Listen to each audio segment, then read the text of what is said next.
So, I am Caitlin, and we have my cameraman and producer Austin right here.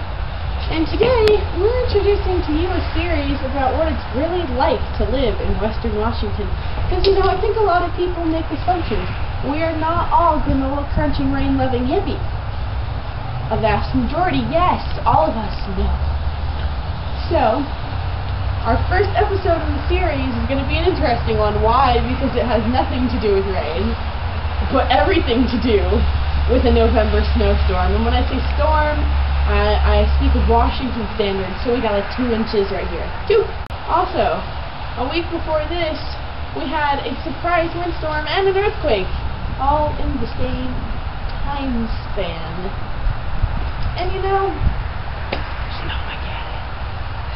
now we have what is being referred to as Snowmageddon.